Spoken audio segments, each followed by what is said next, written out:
Ano ba ngayon? Good morning pa? Good afternoon. Pwede tumayo muna tayo. Babasahin muna yung Hebrews 11, Naka-record. verse 1 to 6 na lang kasi doon nakasentro yung aking PC. Amen. Hindi ko na ano yung lahat yung 6 verses na lang daw. Hebrews 11. kasi sobrang haba niya. Okay? Nabuksan niyo ng Bible? Amen. 11. Ano tayo? Responsive reading. Okay. Pagpasensya niyo na yung boses ko kasi last Tuesday na nagkasakit ako. Okay. Uminom pa ako ng gamot. Amen. Pero God will provide eh. Amen. Yes. Para ka, di ba? Yes. Sabi ko nga, nung nag-visit si Pastor, na yung ipipreach ko, sabi ko, ano kaya si Pastor na lang mag-preach? Kasi yung pakiramdam ko, nawawalan ako ng boses. Sabi ko, basta si Lord, magtiwala lang tayo sa Panginoon. Kaya ko siya. Amen. Hebrews 11 verse 1. Now faith is the substance of things hoped for, the evidence of things not seen. For by faith the elders of faith were Lord. Through faith we understand that the worlds were framed by the word of God, so that things which are seen were not made of things which do appear. By faith we have offered unto God a more excellent sacrifice than Abel. By which we obtain witness that he was righteous, God testifying of his deeds, and by which he being dead, yet speaketh. Verse 5, by faith Enoch was translated that he should not see death, and he was not found, because God has translated him, for before his translation, he had this testimony that he pleased God. Sabay-sabay na tayo sa verse 6. But without faith it is impossible to please him, for he that cometh to God must believe that he is, and that he is the rewarder of them that diligently seek him. Amen. Salamat Amen. Panginoon. Magpipray muna ako para sa pag-start. Manatili tayo nakatayo. Lord, we pray. Thank you for the privilege to teach your word here in Bethany Baptist Church in Yerevan. Father, we thank you for all your word. Lord, we pray your humble heart. As a servant to Lord, give me a strength to Yes. fulfill my dreams to serve you, Yes. O Lord. The Bible tells us needs to serve the Lord in the Bible. Maybe give me wisdom to help you to teach your word in a mouthpiece for your word. Father God, guide me today and give me a blessing. In Jesus' name we pray. Amen. Thank you. Please be seated. Ang title ng aking Word of God today ay paano natin mapapanatili o mapapaigting ang ating pananampalataya sa Panginoon. Amen? Amen. Intensifying our faith in God. Reminder that you have faith, we look at the Word of God. Amen? The Bible tells us in Psalm 118, verse 8 to 9, it is better to trust in the Lord than to put confidence in man. Verse 9, it is better to trust in the Lord than to put confidence in the princes. Amen. Sometimes being Christians, napakahirap sa atin, lalo na yung magtiwala tayo sa Panginoon. Di ba dumarating yung time na talagang down na down tayo. Bilang Kristiyano, we will tell you about something we are not fulfilled. Hindi tayo sa ating sarili. We have to aware to continue trust with Him. Yung sabi sa verse 9. Kailangan magtiwala tayo sa Panginoon. Ganyan din sa Psalm 68 verse 8. Kung may mga Bible kayo. Trust in Him all the time. Your people pour out your hearts to Him, for God in our refuge. The Bible tells us it is the substance, ito yung vitamina sa atin. Bilang mananampalataya, kailangan natin ang magtiwala tayo. Kailangan may faith tayo sa ating mga sarili para sa Panginoon. Yung sabi nga sa Hebrews 11:6, dito nakasentro yung aking And without faith, it is impossible to please Him. For whosoever will draw near to God must believe that He exists and that the rewards those who seek Him. Right. Amen. Napaka-imposible na bilang mananampalataya na wala tayong pagtitiwala sa Panginoon. Amen. Kailangan talaga natin ang pananampalataya. Sabi sa Mark 11:22, and Jesus answering said unto them, have faith in God. This is the all passages. Ay ito'y patungkol sa ating pananampalataya. 1 John 5:4, for whatsoever born for God overcometh the world, and this is the victory that overcometh the world, even our faith. 1 John 5:5, whoso is the overcometh the world, but he that believeth that the Jesus is the Son of God. Dapat alam nyo na si Jesus Christ ang ating Savior of our sin. You make a decision, dapat tanggapin natin na tayo ay makasalanan. Amen? Amen. Because of our original sins. Yun sa Genesis, di ba? Inaral natin lagi yun. Inaral ng pastor. Matthew 9:29, then touched their eyes, saying, according to your faith, be unto you. Faith is not pretending. Dapat bukal sa ating mga puso. Amen? Yes. Kapag meron tayong nakikita, dapat ang ating pananampalataya sa Panginoon. Always, ipag-pray natin ang ating mga kapatiran, ang ating mga kasama sa buhay, ang ating pamilya. Faith is not a feelings. Faith is the attitude of confidence in God. Amen. It is a positive expectation from and expecting the best from God. Sabi sa, we ask to expect to us achieve what to expect to achieve. Amen. Amen. It is influence our happiness in our health, ang ating kalusugan. Sa ating marriage, sa mga relationship natin, sa ating pamilya, sa ating mga kaibigan, sa ating mga anak. This is what talking about in Matthew 9:29. The touch in their eyes, saying, according to your faith, be it unto you. We have agility to choose, we have responsible with God. They have 7,000 promises of the Lord in the Bible. But faith is the key. Ito yung pinakasusi to last all the promises and determine in your life. Yung ating pananampalataya, yung ating faith. Sabi sa 2 Timothy 1:12, for which cause it also suffer these things, nevertheless, I am not ashamed, for I know who I have believed and be persuaded that He is able to keep look at that. This is Apostle Paul. What you expect and what happened, the key is the question. What you expecting God, what you expecting for your life.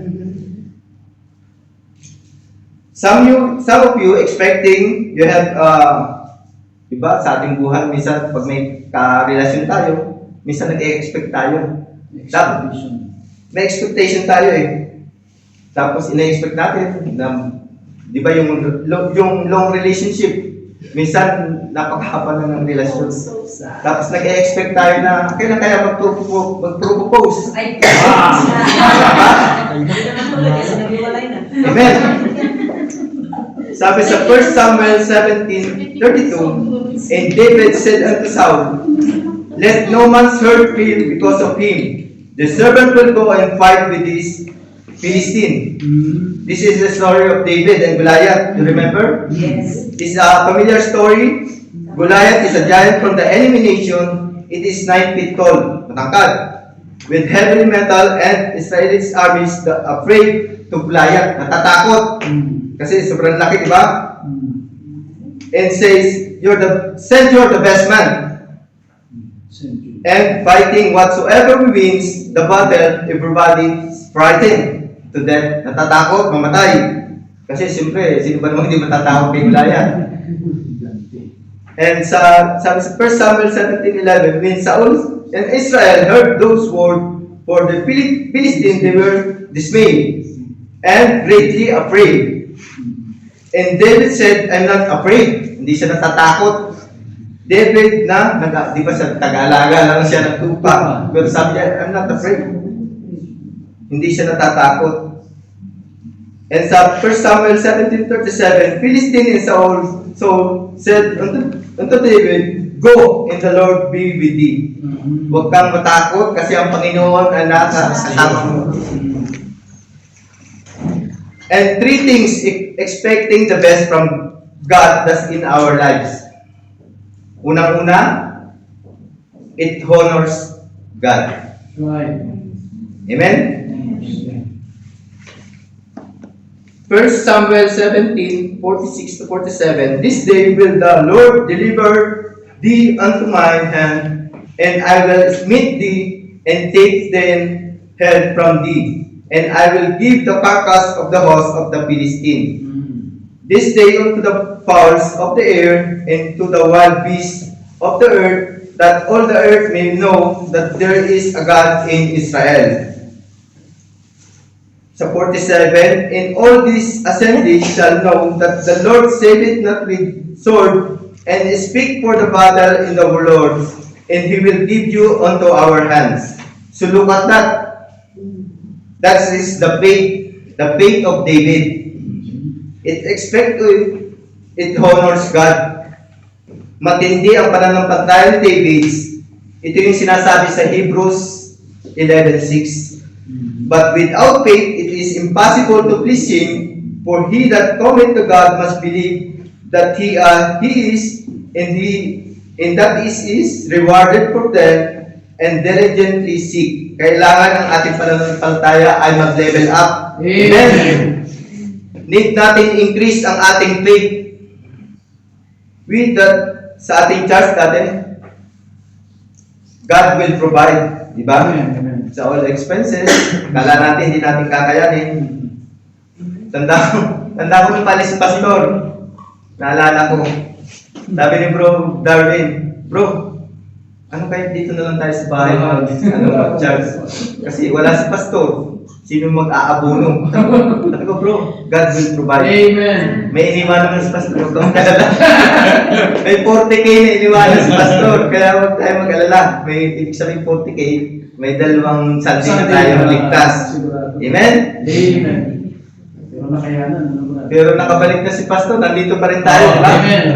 God will provide talaga. Amen. That is the honors God. Glorify God. Yan ang faith ni God. Si Lord ang ating bahala sa atin. Right. Lord, thank you for providing. Ang nalulugod ay ang Panginoon.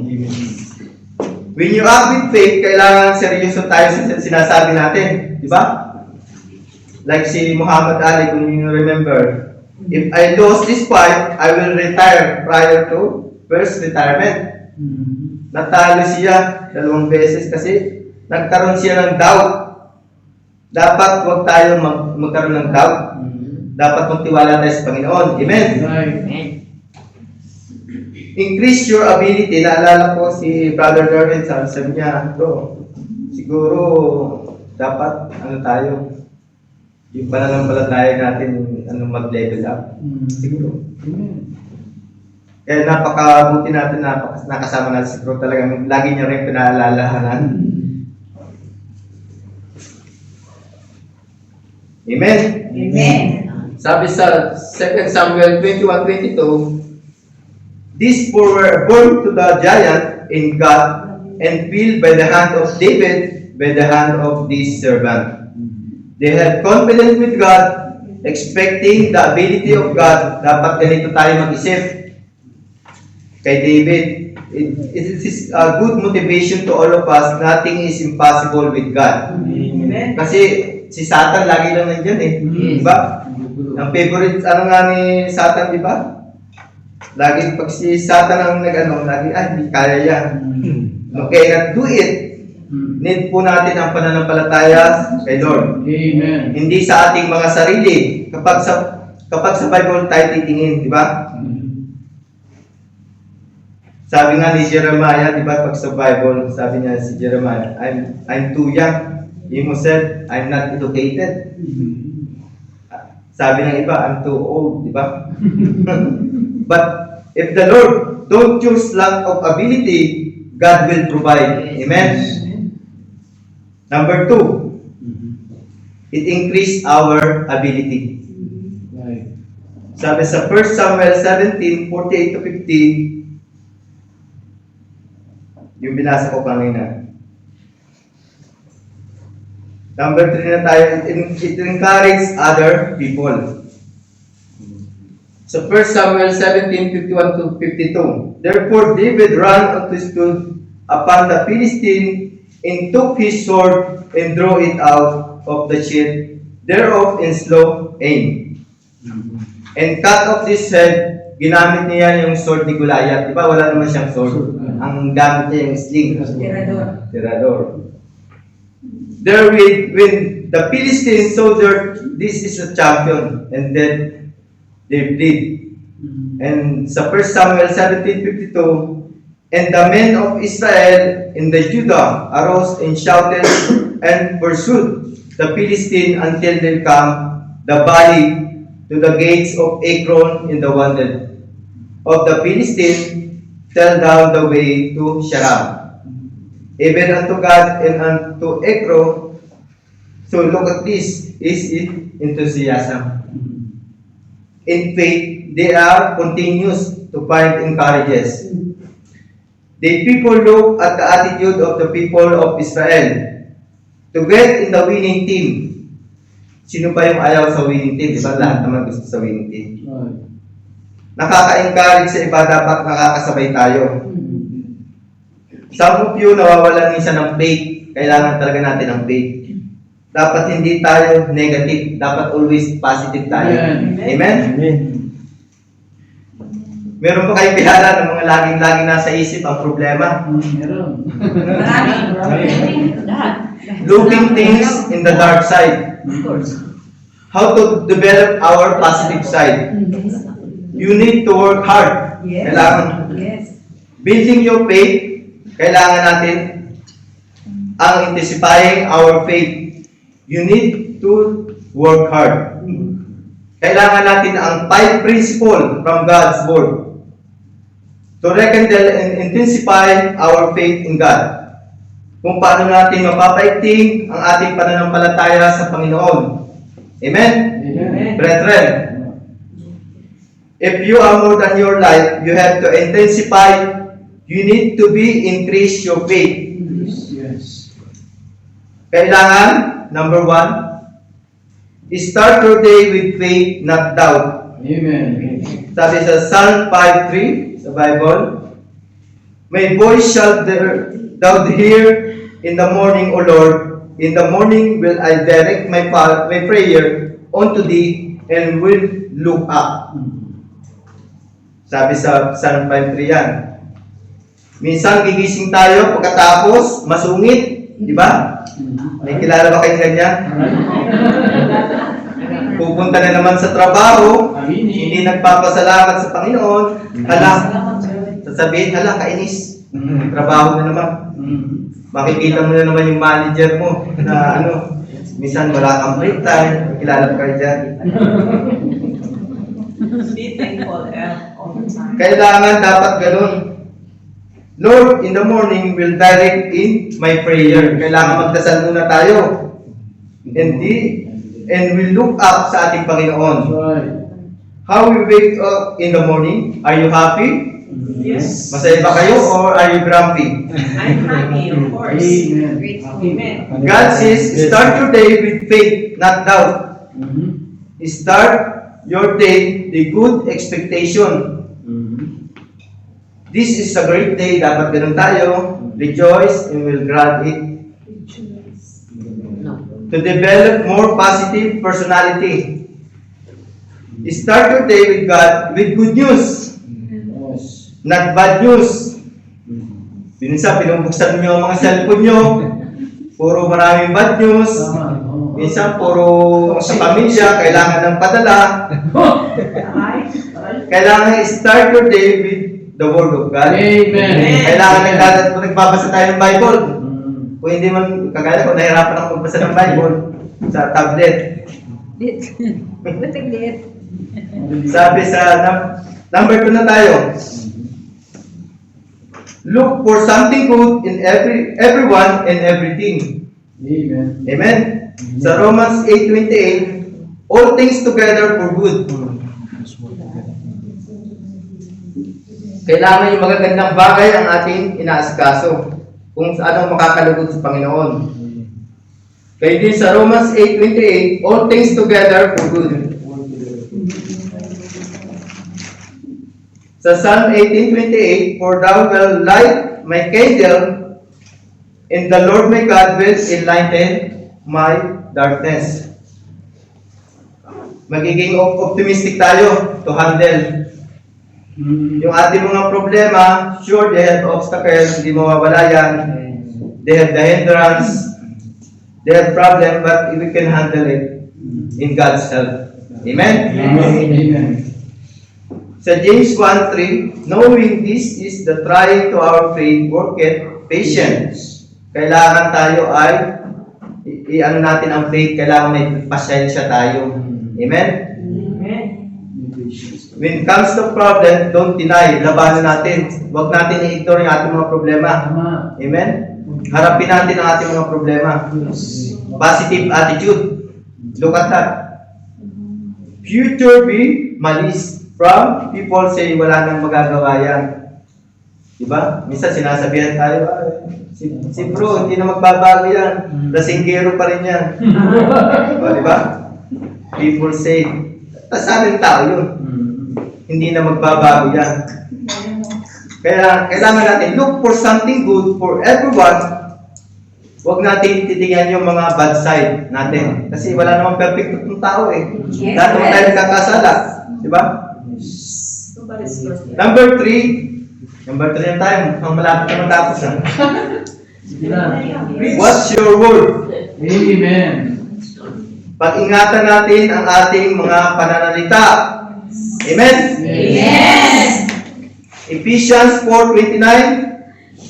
Mag-ingat po tayo sa comments, tapos ipopost pa sa FB. Diba? Hindi ka nabalik. Minsan isasali pa sa pastor, bibigyan pa sa pastor. Yung mga negative language, iwasan natin. Amen. Amen? Amen. What you learn to talk, iwasan natin magsalita ng mga what if statement. For this is a doubt. It doesn't work if you have give your 100%. Secondly, it is not priority. Mga kabaligtaran.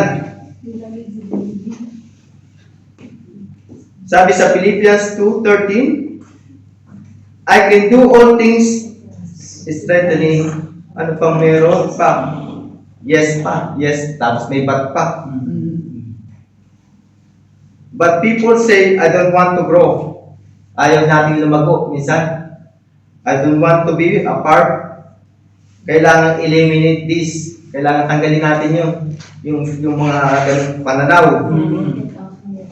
Precious of life, that is what's in the Bible. Tell us, what's your word? Look for something good in everyone and everything. Amen? Yes.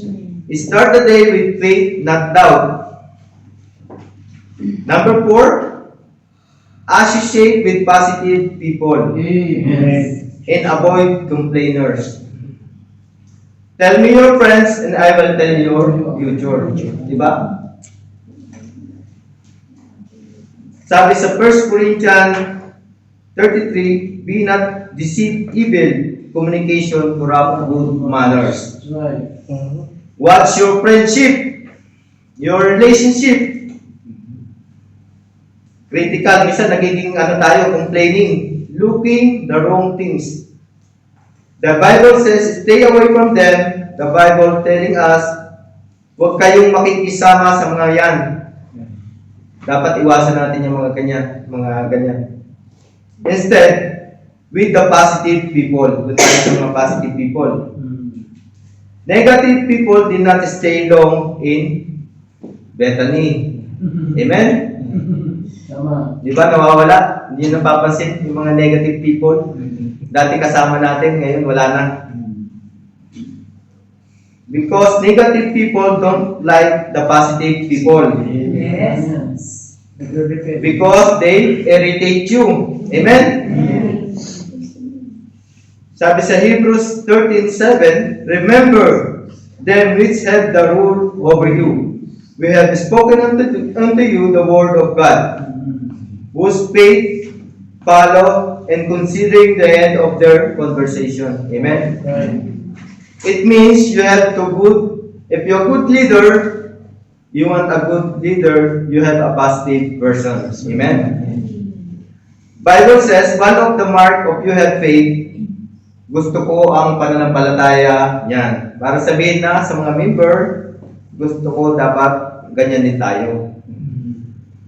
Gusto ko ang faith niya, sana all. Di ba? Kasi pag nakita natin, oh, si bro, ganyan, si sister, dapat ganun din tayo. Dapat hindi tayo naiinggit sa faith nila. Ganun mo, silid, kumakanta na. Oh, yes! Dapat positive attitude tayo. Dapat sasabihin natin, pwede yan. Bro, kakayanin natin yan if God's will. Yes. Diba? Dapat ano lang tayo sa Panginoon. Sa 1 Timothy 6:3, if any man teach otherwise in consent, not to hold some words, even the words of our Lord Jesus Christ, and to the doctrine which is according to your goodliness. Amen? Amen. He is proud and question in strifes of word, whereof cometh envy. Yung envy, nakakasira yun. Inggit. Strives, failing, evil, submissive. Disputing of men of corrupt minds and restitute of the truth, supposing the gain is. Maliwanag ito na talks about they have a people criticism. Gusto laging nakikipagtalo. Magdebate. Gusto laging nakikipagdebate sa ibang tao, nakikipagtalo. Iwasan po natin yan. Nauubos ang oras natin dyan. Yes. The Bible says, look and avoid it. Never participate for that criticism. It is contagious, it is like a cancer. Sakit daw, cancer. Minsan kapag nauumpisa minsan dire-diretso na, di ba? Minsan na-experience natin yan sa ating buhay. Kasi tao tayo eh. Sabi sa Joshua 16:6-10, and Joshua had commanded the people, saying, if you shall not shout, neither shall any word proceed out of your mouth until the day I bid. Shout and shall be shout. Di ba ito yung kung natatandaan niyo yung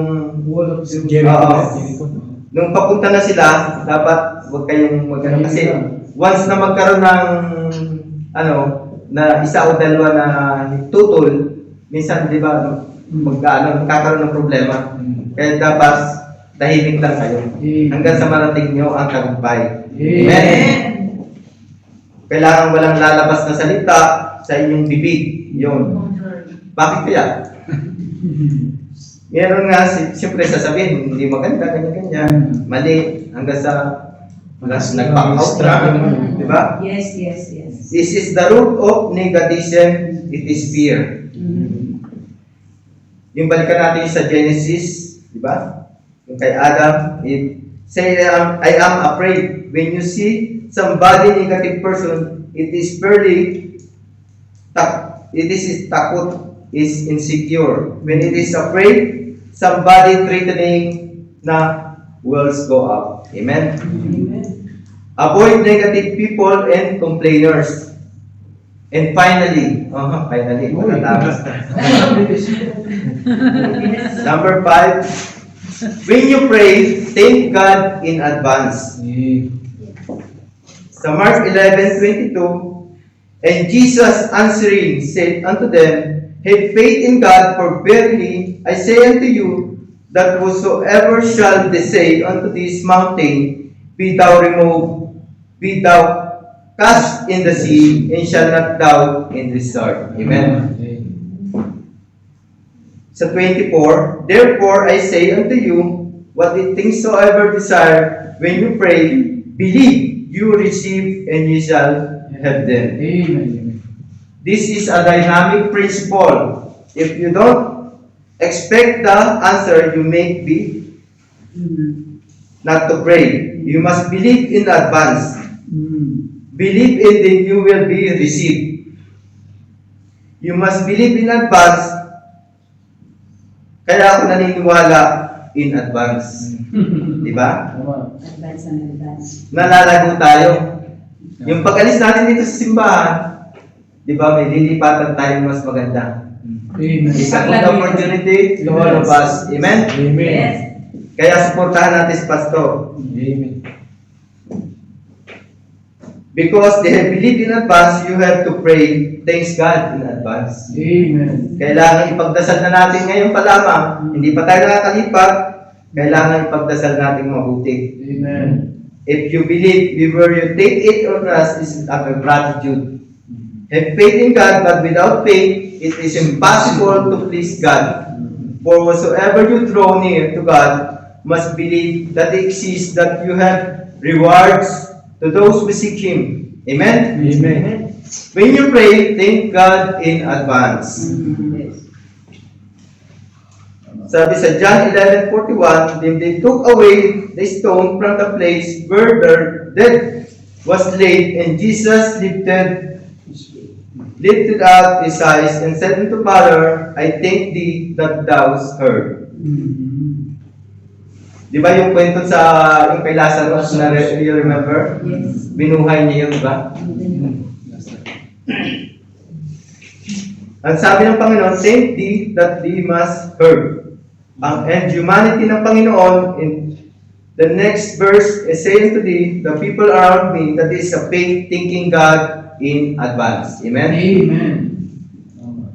John 11:42, and took anew the nearness always be because of the people which stand by the said, and they believe God has sent in me. Amen? Amen. That was the highest form of prayer. Yung pala ang pinakamataas na prayer, highest form. Yung magdadasal lang tayo ng advance. Di ba? Magpasalamat na tayo, kahit hindi ibigay sa atin, ang mas maganda, magpasalamat na tayo sa Panginoon. Maniniwala yun, may faith ka talaga. Binibigyan niya. Ang nagawin natin ang pray in advance will grow our church. Lagi natin ipagdadasal. Especially si ating pastor. Medyo nagkakaedad ng ating pastor. Dapat ipag-pray natin lalo-lalo ng kalusugan niya. Amen. Kailangan laging ipag-pray. Gabayan siya, lalo si Sister Amor. Kasi pag wala si Sister Amor, wala si Pastor. Kaya hindi na si Pastor ang pagdadasal natin. Mas lalo natin pagdasal si Sister Amor. Amen. Kasi pag umalis na naman si Pastor sa Sister Amor, si Brother Darwin na naman mahihirapan. Di ba? Siya na yung music leader. Siya pa yung mag-praise, di ba? Kaya bro, pagdasal natin maigis. Amen. Brethren, let's intensify our faith in God. Amen? Amen. Praise God. Mapapalago natin ang ating pananampalataya sa Panginoon, it honors God. Increase natin yung ability, encourage natin ang ating ibang tao. Amen? At para matupad yan, kailangan start your day with faith, not doubt. Tama. Look for something good in everyone and everything. Kailangan watch your word. Amen. Para lumago ang ating simbahan, kailangan pag-ingatan natin mga salita. Kasi minsan, hindi naman pare-pares ang tao. Mapapagsabihan natin ng mga kapatiran. Minsan, ayaw na umatin, ayaw na bumalik sa simbahan. Di ba? Kailangan associate with positive people, avoid complainers. Doon tayo sa mga positive na tao. When you pray, thank God in advance. Kaya, nagpapasalamat ako sa Panginoon, kahit may karamdaman ako, God will provide talaga. Sabi ko, nung nagkaroon ako ng doubt din. Sabi ko, kaya ko ba? May sakit ako. Pero naisip ko, kung hindi ko man kayanin, nandun naman si Pastor eh. Lagi naman ready yun eh. Kahit on the spot eh. On the spot, diba? Kaya, salamat kay Pastor, binigyan ako ng opportunity na makapagbigay ng mga sana maulit pa. Amen. Amen. Sana maulit-muli. Ano na lang tayo. Si Pastor may ilalong lang.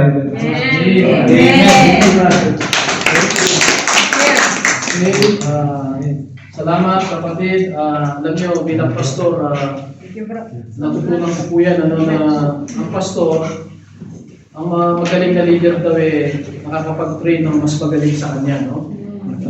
Gusto ko pong paalam sa inyo na yun po yung pangarap ko, no? Na makapag-train po tayo ng maraming kamanggagawa, pati mga babae po, no? May mga area po yan na gusto natin silang ma-expose. So salamat kapatid, napakaganda po ng mensahe. Actually, bagay na bagay, no? Kasi patawid tayo eh. Intensifying our faith, tanda nyo, no? I-apply na lang natin, kasi last na natin dito eh.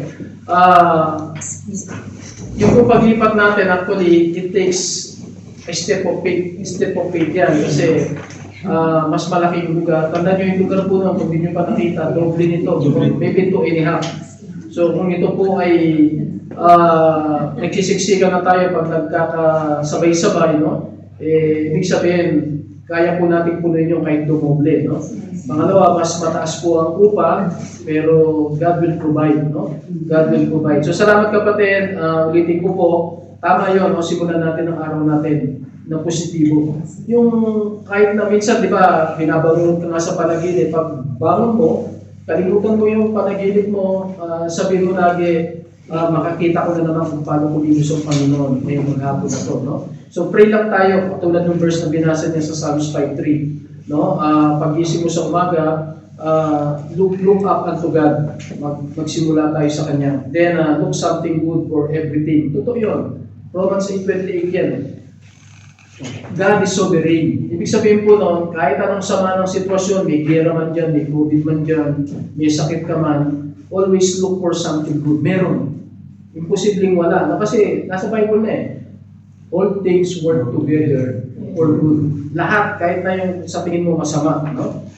Tapos sa lahat din ng tao, i-apply mo yun. Kahit yung pinakamasamang tao, meron siyang positibo. Alam nyo, kay Satanas nga, may matututunan tayo eh. Ano yun? Patient siya. Hindi siya sumusunod. Alam na niya talo siya, pero ngayon lumalaban pa siya, di ba? So, kaya nakakita ng gano'n na alam na niyang may final destiny siya, gawa na yung magpaparusahan, hindi pa siya sumusuko. No? Kahit alam niya hindi niya matatalo ang Panginoon, lumalaban pa rin siya, tayo pang nasa Panginoon. Laban lang tayo ng kapatid, no? Laging may positive yan. Kapag may kapatid ka na, eto, isang natutunan ko sa critic. Alam mo, maraming critic eh. Huwag tayo maging critic, pero hindi mo maiiwasan, maraming kritiko sa iyo. Ang isipin mo na, pag may nagkikritik, ay salamat. Meron ng gwardiya. Ano yung gwardiya? Kung walang kritik, minsan, ano tayo eh, yung burarak tayo sa ugali. Pero dahil may pumupuna, nagiging alert ka. Salamat, hindi ko siya binabayaran, pero binabantayan niya ako. Pero isipin niyo sa kritiko, no? Okay, number 3 po niya, watch your words. Tama po yan. Medyo, alam nyo, ang tao pag may sakit, pag may walang pera, masyadong sensitive. Minsan hindi mo naman minimin yung masama, pero sa kanya ang sama ng dating yung salita mo. So, ingat po tayo no, sa bitaw na salita. Ganda ng example niya eh. Kaya nagtagumpay po sila Joshua dun sa wall, napabagsak nila. Ilang araw silang hindi nagsalita? 7 days. 7 days. Hanggang tumiikot sila, hindi sila pwede magsabi. Tapos, naipon tuloy yung lakas nila. Nung sinabi niya ngayon, sumigaw na kayo, abay, nilabas nila yung lakas nila. No? bumagsak yung wall. Okay, ang ganda na, no? Watch your words, then associate with positive people. Saan mo makikita yung positive people? Hindi ko sinasabing lahat positive, pero sa church marami yan. Kasi natuturuan ng salita ng Diyos eh. Kahit nga yung pinakamasamang tao, pag nakakarinig ng salita ng Diyos, nagiging positibo eh. Nagiging positibo. Then, when you pray, ang ganda nito. I like this very much, no? Ngayon ko na napansin yung prayer ng Panginoon. Panginoon, Ama, nagpapasalamat ako. Hindi pa nabubuhay si Lazaro, magpe-pray pa lang. Ama, nagpapasalamat ako na pakikinggan mo ko. Tapos alang-alang sa mga tao na nag-observe. Tapos sabihin niya sinabing, Lazaro, labas ka dyan. Yun mo patay. 4 days ng patay. Lumabas. Mga kapatid, sana ganun din tayo mag-pray, no? Panginoon, eto, pwede natin atay yan, Lord. Magpe-pray tayo ngayon, no? Salamat po. Nadadagdagan mo ang bilang namin paglipat namin. Amen. Kasi malaking lugar eh. Saka nasa sentro tayo. Panginoon, salamat po. Alam niyo yung music ministry, lalo na yung welcome song, doon po meron tayong screen. I hope makatulong yun sa ating music. Lalo tayong mag-ano. Tsaka, siyempre, hotel yun. Palagi ko, pati bihis natin, pati improve. Marami yan.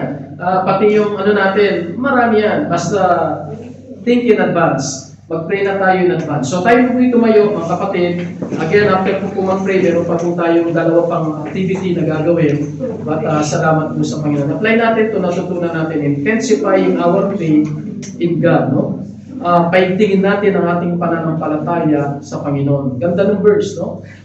Without faith, it is impossible to please God. Tayo, napiplease tayo pag maganda, no? Pag mabait, ang Diyos pa rin, hindi napiplease sa ganyan, walang pananampalataya. Yes. So, simulan na natin, no? Let's pray. Panginoon, salamat po sa mensahe. Salamat po sa binasa namin Hebrews chapter 11, na kung saan nakatala ang mga, ito'y honor roll of faith. Ito po'y listahan ng mga taong ginamit mo sa Old Testament, sa New Testament, na nagkaroon ng matinding pananampalataya sa iyo. At even sa aming kasalukuyang panahon, naghahanap ka po ng mga taong magtitiwala sa iyo para ipakita mo po ang iyong dakilang kapangyarihan. Panginoon, today is our last Sunday na mag-worship sa lugar na ito. Salamat na ginamit mo po ito ng 13 months upang kami po ay magkaroon ng lugar na pagtitipunan at nakita namin, Panginoon. Salamat sa iyong mga anak na kahit malayo ito, mahal ang pamasahe, at even during winter time, napakadelikado ng biyahe, and yet hindi po kami tumigil ng pag-worship sa iyo. Starting mula po noong 2023 na October 8 na kami po ay gumamit ng facility na ito. Nagpapasalamat din po kami sa simbahan na ginamit mo. Ang lugar na ito, Panginoon, kina Pastor Asatur, kina Pastor Camo, kina Pastor Tigran na nakasama namin, na nag-worship din po sa lugar na ito at sa mga miyembro po ng kanilang simbahan. Alam po namin na kami nakapagpalakas din ng loob sa kanila. Ang aming pungukay nakatulong din po sa kanila. Nagpapasalamat kami na kami aalis sa positibong pamamaraan, hindi dahil merong negatibong pangyayari, kundi meron ka pong mas positibong gagawin sa amin. Dadalhin mo kami sa mas malapit na lugar, mas malaking lugar, mas magandang lugar. At habang kami po ipaalis sa lugar na to, naway mapanatili po namin ang aming pakikipag-cooperate, pakikipag-partner sa mga kamanggagawa sa lugar na ito, Panginoon, ng simbahan na ito. At will to God na mayroon pa rin pong palaguin mo rin po ang mga simbahan na ito na gumagamit ng facility na to. At kami po ngayon pa lamang, we want to apply what we have heard sa mensahe. We need to thank God in advance sa paglipat po namin sa President Hotel. Panginoon, even this coming Sunday, alam po namin na pararatingin mo pong lahat ng kapatiran, dadagdagan mo po ang aming bilang. Sisipagin po kami sa pag-imbita ng bisita dahil mas malapit na ito, mas formal ang lugar, at wala pong religious connotation para dun sa mga negatibo sa mga relihiyon ay maaalis ang isang wall na nagse-separate po sa amin sa kanila. Panginoon, dalangin din po namin na magamit din po namin ang facility ng hotel, ang kanyang sound system, ang kanyang pong screen, Panginoon, ang marami pang kagamitan, Panginoon, even the canteen, ang CR, Panginoon, ang mga upuan, Panginoon, naniniwala po kami. And we want to thank you in advance, katulad ng Panginoon Jesucristo, bago siya nagsabi na lumabas ka, Lazaro, para buhayin ng isang patay, nagpasalamat na kagad sa iyong answer sa kanya, Panginoon. Kami rin po, in like manner, nagpapasalamat kami sa ibibigay mo pong improvement, development, tulungan mo rin po kami na maging flexible. Alam po namin, people resist change at na ayaw ng pagbabago, subalit ang pagbabago ay kailangan para sa pag-asenso, Panginoon. At naniniwala po kami, ito po ang takdang panahon na kami po ay ililipat muna ng lugar ng pagtitipunan. At salamat din po sa mga kapatid na ginamit mo. Salamat sa pagliligtas mo sa kanilang kaluluwa, sa pagpapatawad sa pagkakasala at ganoon din sa pagbabago sa aming kani-kanyang buhay. At naway patuloy mo kong gamitin ang mga kapatid na to, Brother Randy, Brother Darwin, and we pray even for the rest of the male members, Panginoon, ng simbahan na ito. At alam ko na may mga idadagdag ka pa kung iba, Panginoon. Salamat din sa mga ladies, Panginoon, na ginagamit mo especially sa music ministry at sa marami pa pong bahagi sa prayer, sa giving, sa pag-aasikaso po sa physical na kalagayan ng simbahan, even sa pagsuporta po sa lahat ng ministry. At naniniwala po ako sa paglipat namin ay marami pa pong ministry ang bubuksan mo, Panginoon, upang marami pa po kaming beses na makapaglilingkod sa iyo. Salamat po even sa mga bisita namin. May mga kapatid po kami na narito, alam po namin hindi aksidente na sila'y dinala mo rito upang sila po ay makasama namin sa paglilingkod sa iyo, pag-worship sa iyo. Gamitin mo po ang simbang ito para mapatibay pa po ang kanilang paniniwala, pananampalataya, at magamit mo po sila sa iyong gawain, Panginoon. At gamitin mo rin po kami upang patuloy namin silang encourage, ipanalangin, at tulungan kung paano po sila makakasecure ng permanent na trabaho sa lugar na ito. And even to the rest of our brethren, ang lahat ng mga pangangailangan, meron pong may karamdaman, bigyan mo po ng kagalingan.